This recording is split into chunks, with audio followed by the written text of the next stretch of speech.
Hi, my name's Ian Richardson. I'm the Historic Vehicle Program Coordinator here at the lovely Cantigny Park in Wheaton, Illinois.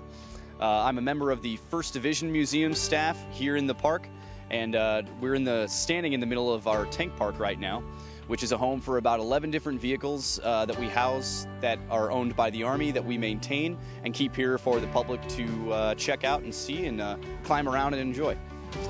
We've got about 11 different vehicles here. All ranging from as far back as World War I all the way up to the present day, or close to the present day, with the M1 Abrams tank. We start all the way back at the M1917, America's first production tank, a copy of the French FT tank. We move then to the Stuart M5 tank from World War II fame, the Chaffee M24, followed by the M41 Walker Bulldog, the light tank, which followed the M24 Chaffee in the late 40s and early 50s. Following that, we also have the Patton series of tanks. We have all 4 of the Patton series tanks. We have the M46, the M47, the M48, and the M60A1 this year. We actually have an M46 tank, which today is painted up as the Tigress, we like to call it.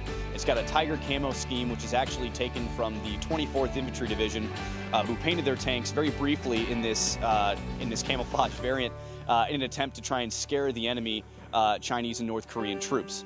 Obviously, it didn't work out too well for their favor, but it looked really cool for about a day or two. And that's the tank we have here today, and an homage to Korea. Since the 1st Division didn't really spend any time in the Korean theater, we like to give that little homage to the Korean War. We also have an M48 Patton, the Snoopy tank we like to call it. Its name and the title of it is from the Snoopy logo on the side of it that comes from some 1st Division photos of tanks used at about the early 1960s. The M48 can be easily distinguished by its placebo-shaped turret, and it was also one of the first ones that was a diesel-powered tank for the United States military. Prior to this, all of the regular gasoline tanks were highly flammable because of it, and so diesel took the place of that later on in the late 1950s and 60s. The M48 saw a lot of use in the Vietnam War, especially with the United States Marine Corps, and with the Army in particular, when the M60 Patton wasn't slowly being rolled into other units that were frontline. In particular, at this time, it was definitely Europe and Germany that served as a front line for our forces against the Soviet Union during the Cold War.